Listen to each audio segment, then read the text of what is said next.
halaman 90, anjuran membaca doa ketika hendak tidur dan juga ketika bangun tidur.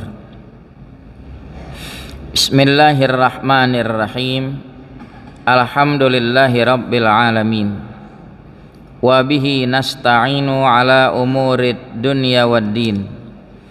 Wassalatu wassalamu ala ashrafil anbiya'i wal mursalin Sayyidina Muhammadin wa ala alihi wa sahbihi ajma'in, amma ba'du.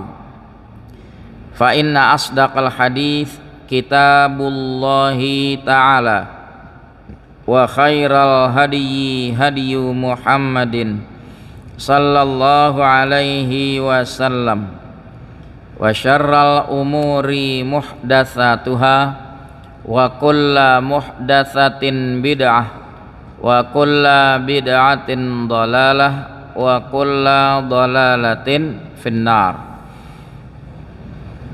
Qala Syekhul Musannifu rahimahullahu ta'ala wa adaman naf'a bihi wa bi barakati ulumihi wa bikum fid daraini amin. Radhiyallahu ankum. Qala radhiyallahu an.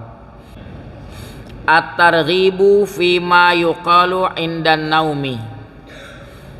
Anjuran perihal yang diucapkan ketika tidur, wa hinal istiqadhi, ketika bangun tidur. Qala Hudzaifatu radhiyallahu anhu, berkata Hudzaifah radhiyallahu anhu, kana Rasulullah sallallahu alaihi wasallam idza arada ayyana maqala, adalah Nabi sallallahu alaihi wasallam apabila ia berkehendak tidur, niscaya ia berkata, Bismikallahumma, dengan namamu ya Allah, amutu wa ahya, aku mati dan aku hidup. Wa idza staiqadha mim manamihi, dan apabila Nabi bangun dari tidurnya, qala, Nabi berkata, Alhamdulillahilladzi ahyana ba'dama amatana wa ilaihin nusyur. Segala puji bagi Allah yang telah menghidupkan kami kembali setelah mematikan kami, dan kepadanya lah dikumpulkan. Hadis disepakati Bukhari Muslim. Wa an Abi Mas'udin al-Ansari radhiyallahu anhu, dan dari Abi Mas'ud al-Ansari radhiyallahu anhu, anin Nabi sallallahu alaihi wasallam qala, dari Nabi sallallahu alaihi wasallam bersabda, man qara'al ayataini, siapa-siapa yang membaca dua ayat, min akhiri suratil Baqarah, di akhir surah Al-Baqarah, yaitu dari Amanar Rasul, fi lailatin, dalam satu malam, kafatahu, niscaya dua ayat akhir surah Al-Baqarah itu cukup buat dia. Hadis disepakati Bukhari Muslim. Wa an Aisyah radhiyallahu anha, dari Aisyah radhiyallahu anha, annan nabiyya sallallahu alaihi wasallam, bahwa Nabi sallallahu alaihi wasallam, kana idza awa ila firashihi kulla lailatin, adalah Nabi apabila kembali ke tempat tidurnya setiap malam, jama'a kaffaihi, Nabi menghimpun dua tapak tangannya, summa nafatha fihima, kemudian Nabi meniupkan pada dua tapak tangannya itu, faqara'a fihima, Nabi membaca di dua tapaknya tangannya itu, qul huwallahu ahad, qul a'udzu birabbil falaq, qul a'udzu birabbin nas, tsumma yamsahu bihima, kemudian Nabi usap dengan dua tapak tangannya itu mastata'a min jasadihi, apa yang dia dapatkan dari jasadnya. Yabda'u bihima, Nabi memulai dengan dua tapak tangannya itu ala ra'sihi, di atas kepalanya, wa wajhihi, dan wajahnya. Yaf'alu dzalika, Nabi lakukan yang demikian salasa marratin, 3 kali. Muttafaqun alaih, hadis disepakati oleh Bukhari Muslim. Wallahu a'lam. 3 hadis kita baca dalam bab doa mau tidur dan doa bangun tidur. Hadis yang pertama riwayat Hudzaifah. Ini namanya hadis qauli, berkenaan dengan ucapan Nabi. Demikian pula hadis kedua dari Abi Mas'ud juga menceritakan hadis qauli, ucapan Nabi. Sedangkan ketiga hadis Aisyah radhiyallahu anha, hadis fi'li, menerangkan perbuatan kebiasaan Nabi. Kalau mau tidur apa yang Nabi lakukan. Nah, hadis pertama riwayat Hudzaifah, seorang sahabat Nabi yang dijuluki sahibi sirri Rasulillah, yang memiliki rahasia dari Rasulullah sallallahu alaihi wasallam. Sampai Sayyidina Umar di zamannya, kalau ada orang wafat mau disolatin, dia berpatokan kepada Hudzaifah ibnul Yamani. Hudzaifah ikut nyolatin apa kagak? Karena dia yang tahu dari Rasul mana orang yang tipenya munafik, mana yang kagak. Ini keistimewaan Hudzaifah ibnul Yamani. Nah, di antara hadis yang diriwayatkan dari Nabi, hadis yang kita baca, kata Hudzaifah, kana Rasulullah, adalah Rasulullah sallallahu alaihi wasallam idza arada ayyanama, Nabi kalau kepengen tidur, qala, Nabi baca bismika Allahumma amutu wa ahya. Ada yang baca bismika Allahumma ahya wa amut. Di lain riwayat lafaznya memang seperti itu. Kalau di sini amutu wa ahya. Ini menarik, doa mau tidur kok doanya dengan namamu ya Allah, aku mati dan aku hidup. Nah, mari kita lihat dalam syarah di bawah. Amutu ay anamu, aku mati di sini yang dimaksud aku tidur, dengan namamu ya Allah aku tidur. Summiya annaumu mautan, dinamakan tidur dengan lafaz mati. Kenapa? Li'annahu yushbihuhu fi sukuni zahiril jasad, karena mati itu tidur itu menyerupai mati pada diem zahir jasad. Orang mati kan nggak bisa ngapa-ngapain, nggak bisa bergerak. Tidur diserupakan seperti mati dari sisi tubuh, kagak bergerak, diem aja. Wa ta'tilul hawasi, dari sisi apa?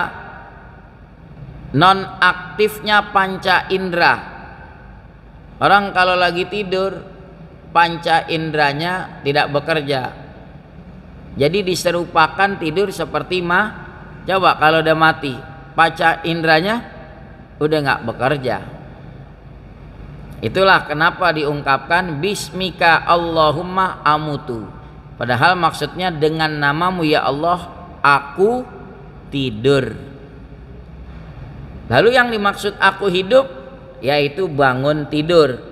Summiyatil yaqdhatu hayatan, disebut bangun tidur itu hidup, li'annaha, karena bangun tidur itu tushbihuha, ya, menyerupai hidup, fil amali, bisa kembali bekerja, wal intifa, bisa kembali mengambil manfaat. Wa fi hadza, dalam lafaz doa ini isyaratun, menjadi isyarat ila iqamati dalilin alal ba'tsi, kepada tegaknya dalil adanya hari kebangkitan. Di dunia saja kita tidur entar bangun, nanti kita mati memang Allah nggak sanggup. Tidur aja Allah sanggup membangunkan, mati Allah sanggup menghidupkan kembali.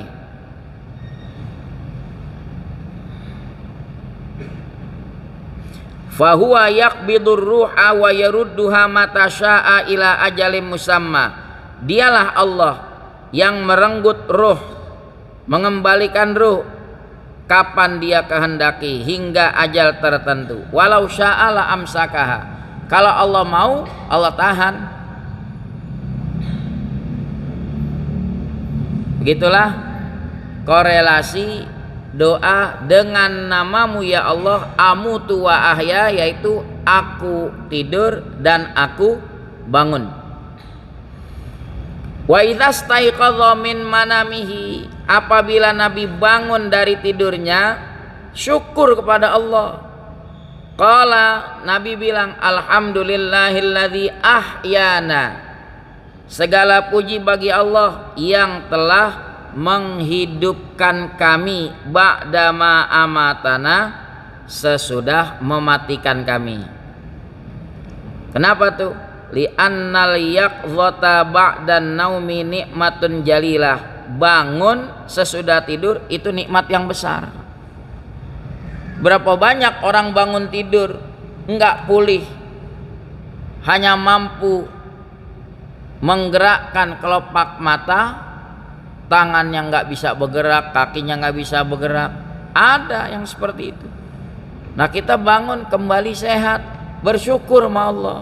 Segala puji bagi Allah yang telah menghidupkan kami kembali. Allah yang membangunkan kita kembali setelah kita ada nggak orang tidur seterusnya nggak bangun-bangun? Berarti selesai sudah. Wa ilaihin nusyur, kepada Allah lah kita bakal dikumpulkan nanti. Hadis disepakati Bukhari Muslim.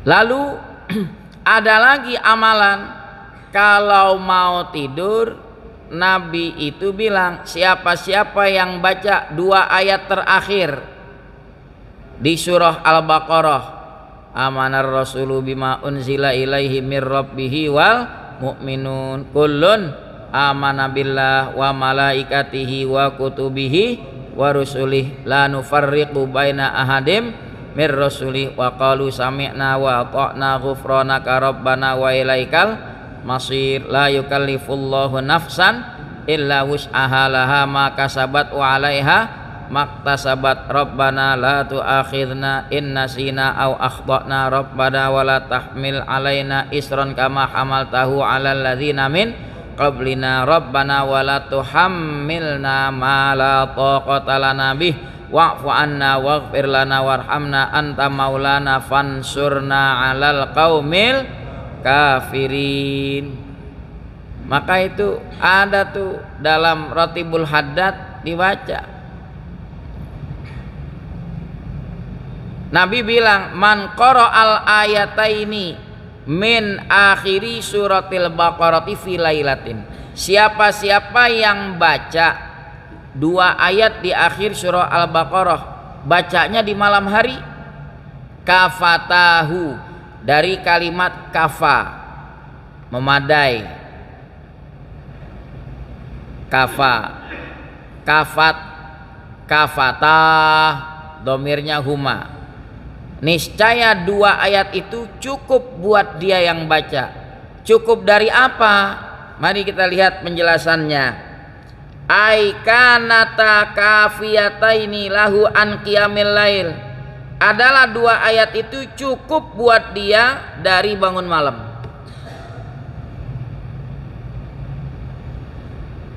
Apalagi dia bangun malam, andai kata terlewatkan bangun malam, dia sudah baca 2 ayat, cukup buat dia, memadai. Tafsiran kedua, au anil afati minal insi wal jin, cukup buat dia daripada bencana-bencana dari manusia dan jin. Jin mau jahat, manusia mau jahat, kita protek sebelum tidur dengan 2 ayat tadi. Au an ghairihima, atau dari lain keduanya, gangguan dari selain jin dan manusia.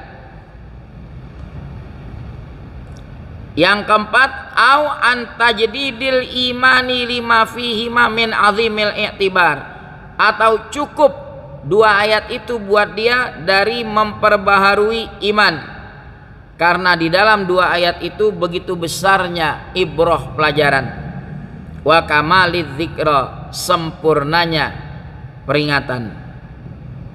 Au anil jami, atau cukup dari semua yang disebutkan tadi. Itulah yang dimaksud, siapa yang membaca 2 ayat akhir surah Al-Baqarah di malam hari, niscaya 2 ayat itu cukup buat dia. Allah cukupkan. Allah stop dari kejahatan manusia dan jin. Allah stop dari mara bahaya apapun. Bisa aja kan lagi tidur ada orang sentimen, dengki, dia kirim sihir dan lain sebagainya. Dia udah bungkus protek dirinya dengan amanah Rasul tadi. Insya Allah Allah lindungin. Mudah-mudahan bisa diamalin. Kalau yang biasa baca Ratibul Haddad udah dengan sendirinya, mesti dibaca nggak tuh amanah Rasul? Dibaca. Memang Ratibul Haddad dibacanya ada yang di malam hari. Nah, yang terakhir hadis Aisyah radhiyallahu anha. Aisyah radhiyallahu anha ummul mukminin menerangkan kebiasaan Nabi kalau ke tempat tidur. Kana iza awa, Nabi kalau asal makna awa berlindung, ma'wa tempat perlindungan. Kalau Nabi hendak kembali ila firashihi, ke peraduannya, Nabi kalau mau ke tempat tidurnya, kullalailatin, setiap malam. Itu diterangkan oleh Ummul Mukminin Aisyah radhiyallahu anha. Jama'a kaffaihi. Nih, Nabi pertemukan, himpunkan 2 tapak tangannya gini. Tuh. Tsumma nafasa fihima, kemudian ditiup pada 2 tapak tangannya. Kalau lihat tekstual hadis ini, sebagian ulama menyimpulkan niupnya sebelum baca. Tapi sebagian lagi bilang niupnya sesudah baca. Yang berpendapat niupnya sesudah baca kulhu falak ama annas, kenapa? Untuk mengambil keberkahan dari surah yang dibaca tadi. Kita biasa dapat dari guru kita memang baca dulu sambil pegang begini. Bismillahirrahmanirrahim. Qul huwallahu ahad, Allahus samad, lam yalid wa lam yulad wa lam yakul lahu kufuwan ahad. Bismillahirrahmanirrahim. Qul a'udzu birabbil falaq min syarri ma khalaq wa min syarri ghasiqin idza waqab wa min syarri naffatsati fil 'uqad wa min syarri hasidin idza hasad. Bismillahirrahmanirrahim. Qul a'udzu birabbin nas, malikin nas, ilahin nas, min syarril waswasil khannas alladzi yuwaswisu fi sudurin nas minal jinnati wan nas. Tuh, nafasa begitu. Seolah-olah berludah tapi kagak keluar ludahnya. Lalu usap dari mulai atas kepala, muka, sebisa mungkin seluruh badan, tangan, belah depan sama belah belakang. Tidur, insya Allah Allah lindungin. Ada orang sentimen juga mau neluh, paling banter genteng yang pecah, meledak, nggak nembus insya Allah. Ini protek yang Nabi ajarin, ya. Udah nggak usah ke dukun.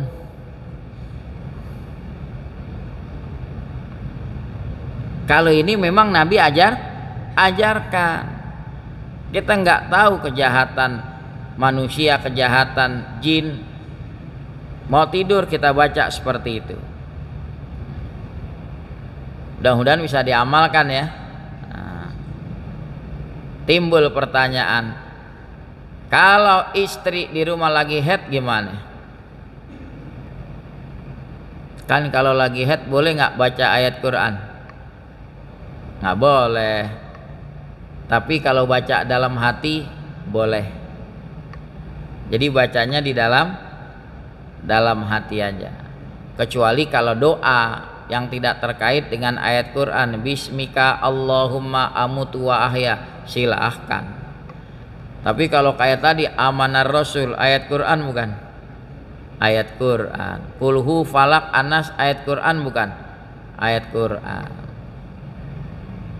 Jadi makin kita kaji hadis, banyak hadis-hadis menerangkan.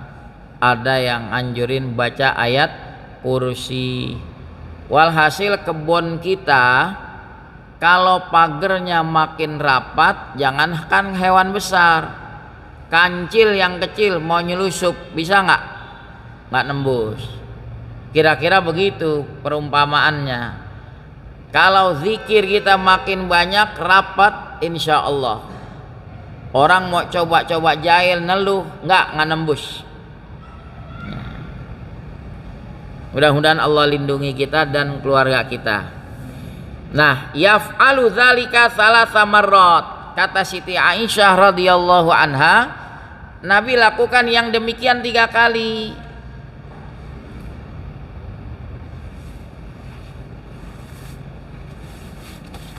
Terus sampai ke belakang. Lakukan hal tersebut 3 kali. Jadi ada 2 pendapat, ada yang bilang niupnya sebelum baca, ada yang bilang niupnya sesudah baca. Di sini dijelaskan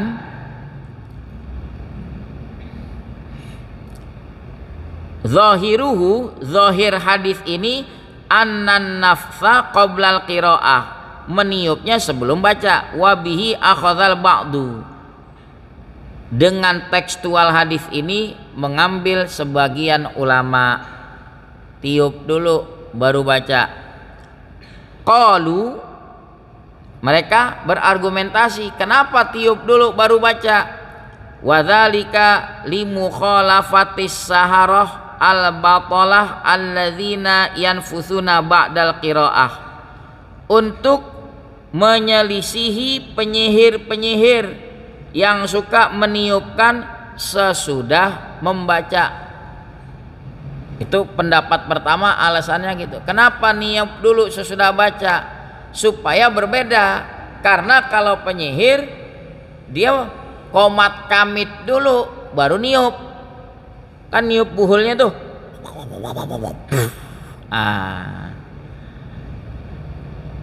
Itu argumentasi mereka. Kenapa kita niup dulu baru baca? Supaya berbeda dengan kebiasaan penyihir. Masing-masing punya argumentasi. Coba pendapat kedua bilang, waqala akharun, sedangkan sebagian ulama yang lain bilang bal huwa ba'dal qiraah, niupnya sesudah baca dulu qul hu falaq annas. Kenapa? wa dzalika litasila barakatul makru'i, ya, supaya nyampe keberkahan yang dibaca, li basyaratil qari, ke kulit yang baca nih nyampe. Kita baca dulu keberkahannya, habis kita tiup dari mulut yang tadi kita baca qul hu falaq anas, keberkahannya biar merata tuh ke kulit-kulit badan. Jadi nggak perlu diperuncing, dua-duanya bisa diterima nggak tuh alasan? Bisa, silahkan. Mau niup dulu baru baca atau mau baca dulu baru niup.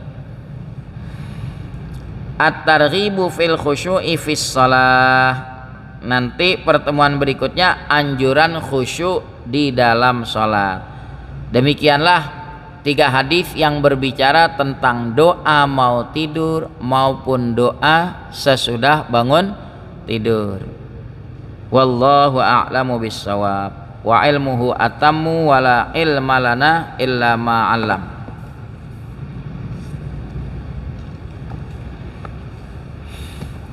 Ya Rabbana i'tarafna bi annana qtarafna wa annana asrafna wa ala ladha ashrafna fatub alaina taubah taghsilu kulla haubah wastur lanal awrati wa aminir rawati waghfir li walidina rabbi wa mauludina wal ahli wal ikhwani wa sairil khillani wa kulli dhi mahabbah au jiratin au suhbah wal muslimina ajma' amina rabbi asma' fadla wa judam manna la biktisabim minna bil mustafa rasuli nuhdha bi kulli suli salla wa sallam rabbi alaihi addal habbi wa alihi was sahbi idada qassis suhbi walhamdulil ilahi fil bad'i wat tanahi wa sallallahu ala sayyidina Muhammadin wa ala alihi wa sahbihi wa sallam walhamdulillahi rabbil alamin.